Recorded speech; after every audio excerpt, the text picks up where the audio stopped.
Air France, suppression de postes et ou licenciement, l'avenir le dira. Canal du Midi, qu'en est-il de son renouveau? Et enfin, toute la journée, c'était la fête de la musique avec ou sans casque.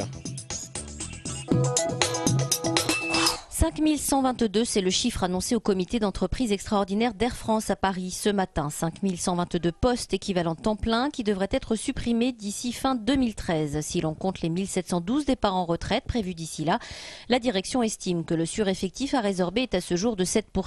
Soit 2056 personnes au sol, 1442 personnes à Paris et 614 en province, 904 personnes navigantes et 212 pilotes.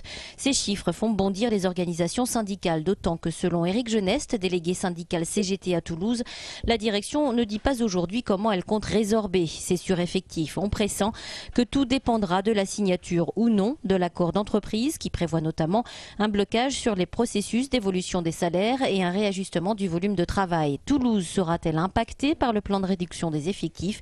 À Blagnac, on compte un peu moins de 2000 personnes au sol et à terme environ 350 personnes navigantes basées dans la ville rose.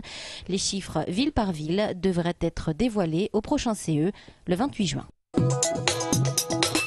À l'occasion du 32e congrès statutaire de Force ouvrière à Toulouse, Jean-Claude Mailly a fait le déplacement. Service public ou politique européenne, le secrétaire général de la Confédération a notamment insisté sur le SMIC. Quand on limite, ça moi je suis pour la rémunération des patrons dans le service public pour arriver à quelque chose qui soit plus décent, et qu'on n'augmente pas ne serait-ce qu'un peu ceux qui gagnent le moins, ça veut dire ceux qui gagnent le SMIC, ça veut dire qu'on continue dans un système d'inégalité. Force ouvrière demande un SMIC à 80% du salaire médian, soit 1340 € net par mois. De son côté, Joseph Belanca, qui va tirer sa révérence, fait le point sur l'évolution de la situation économique et sociale. On ne peut pas dire que effectivement, en ces 17 ans, ça se soit véritablement amélioré. Et la situation, elle évolue comme partout en France, c'est-à-dire plutôt vers le mal plutôt que vers le bien. Force ouvrière estime que le nouveau gouvernement va dans le bon sens, mais le syndicat attend des actes concrets. La conférence sociale des 9 et 10 juillet prochains sera peut-être un premier pas. Que vont devenir le canal du Midi et ses platanes condamnés par le champignon du chancre coloré? Alain Chatillon, sénateur maire de Revel, avait été sollicité par le précédent gouvernement afin d'établir un rapport. Il en présentait les conclusions ce matin, notamment sur les essences à replanter. Je veux revenir à la conception initiale du canal du Midi au XVIIIe siècle. Il y avait du micocoulier sur la région d'Agde, il y avait du frêne, il y avait du chêne, il y avait du hêtre et il y avait du platane au XIXe siècle. Et on a voulu faire de l'uniformité. Et vous savez, l'uniformité, ça mène pas loin. Donc ce qu'il faut, c'est qu'il y ait au contraire de la variété. Le chancre coloré révèle les difficultés de gouvernance du canal. Pour y remédier, plusieurs projets sont proposés dans le GIP, le groupement d'intérêt public. Je n'en retiens qu'un, c'est le GIP, parce qu'il me paraît le plus logique, c'est-à-dire les collectivités qui payent et l'État sont à la table de décision. Ce sont les décisionnaires. VNF s'occupe de la gestion et rend des comptes trimestriellement et sous-traite éventuellement à des opérateurs divers tout ce qu'il ne sait pas faire, notamment le bois par exemple. Le coût du chantier se partagerait donc entre l'État, les collectivités territoriales et d'éventuels mécènes. De l'abattage à la replantation, il s'élèverait à 200 millions d'euros, l'équivalent d'environ 20 km d'autoroute. Musique syndicale ce matin du côté des fenêtres du Capitole. Une trentaine de conducteurs Mobibus entament leur 3e jour de grève. La raison de leur colère, leurs conditions de travail et leur rémunération insuffisante par rapport à la charge de travail. Ils transportent en moyenne 500 personnes handicapées chaque jour. Le salaire de base, il est de 1 500 € brut. Alors là, on demande 3,70% d'augmentation à partir du 1er janvier. En sachant que l'entreprise, par obligation conventionnelle, nous donne 2,4 à partir du 1er avril. Donc la différence n'est pas... Il pourrait faire cet effort, quoi. Dans ce contexte de négociation salariale, Veolia, l'employeur direct de ces conducteurs, dit laisser la porte ouverte. Les déplacements professionnels et médicaux ont toutefois été assurés aujourd'hui en interne par des salariés de Veolia. Les conducteurs, de leur côté, ont obtenu un rendez-vous avec la direction du SMTC demain à 11 h. Le Muséum d'histoire naturelle de Toulouse organisait en début de semaine une initiation des pharmaciens de la région aux plantes urbaines. 3 botanistes du muséum ont ainsi guidé une vingtaine de pharmaciens à travers la ville pour leur faire découvrir des vertus parfois insoupçonnées. Par exemple, on trouve la mauve, on trouve la pariétaire de Judée, on trouve aussi des plantes qui sont des échappées de jardin ou de grande culture, comme le tournesol, le colza. On trouve la bourse à pasteur, qui était avant très consommée, dont les feuilles ont le même goût que le cresson, par exemple. Voilà, la renouée des oiseaux, qui a une utilité essentielle pour toutes les populations de petits oiseaux de pastoraux de la ville. Ou la giroflée des murailles, dont les fleurs fournissent du nectar pour les abeilles au printemps. Et si les professionnels présents ont apprécié l'initiative, ils ont surtout confirmé l'importance d'être impliqués dans la sauvegarde de la biodiversité.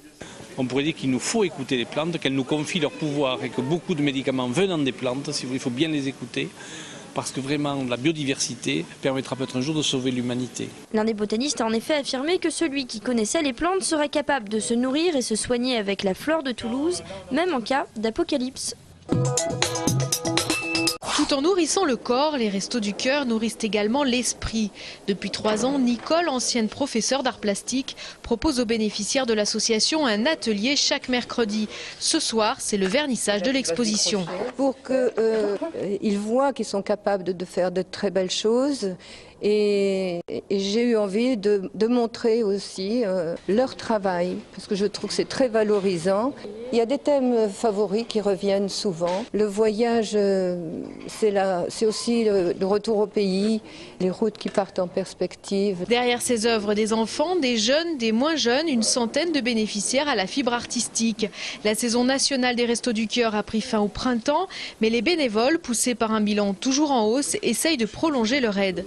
Cette année, on servira largement plus de 1 million de repas sur la Haute-Garonne. Également en hausse la distribution des repas chauds qu'on effectue. On essaye, on y arrive progressivement à ce qu'il y ait une continuité entre la saison d'hiver et le reste de l'année. L'association manque toujours de bénévoles, tant pour l'atelier artistique que pour les distributions alimentaires. Quant à l'exposition, elle est à découvrir ce soir et demain à la Maison des Associations. Fête de la musique originale à la médiathèque. Aujourd'hui, le groupe toulousain Les Bubblies a fait un concert silencieux. Enfermés dans une boîte, le public ne pouvait les écouter que grâce à des casques ou à des téléphones portables branchés sur la FM. Après le caisson sensoriel, voici le caisson Internet. L'intégralité du show est visible sur leur site. Ce matin, de 5h moins le quart à 9h, des musiciens, chanteurs, professionnels ou issus de la SNCF ont fêté la musique. Opération séduction ou commerciale, la musique c'est aussi un message politique. La musique adoucit les mœurs, c'est encore plus quand les trains sont à l'heure, je pense. Non, le but, c'est d'abord d'être bienveillant pour tous nos voyageurs, c'est vrai. On pense d'abord à nos clients. Donc, 12 000 personnes doivent transiter ce matin entre 4h30 et 9h. Donc, c'est très important et bienveillant pour eux de pouvoir les associer un petit peu avant tous les autres à la fête de la musique. Peut-être que la prochaine CE, nous proposerons de chanter Chante la vie chante en introduction du CE. Nous battons tous les jours avec nos organisations syndicales, justement, pour le développement d'un vrai service public qui malheureusement depuis quelques décennies tend à régresser au niveau du service rendu aux usagers. Vous remarquerez que j'utilise le terme usager et pas client. Alors, les usagers sont-ils réconciliés avec l'entreprise de transport ? J'y allais à l'heure tout à l'heure, oui. Ça me réveille, c'est bien. C'est sympathique le matin pour partir au boulot, ça va. C'est toujours la merde, avec les grèves, tout ça. On se laisse prendre au jeu très rapidement et les émotions sont là. Et ce soir dans Toulouse, ce sera le train-train annuel de la fête de la musique.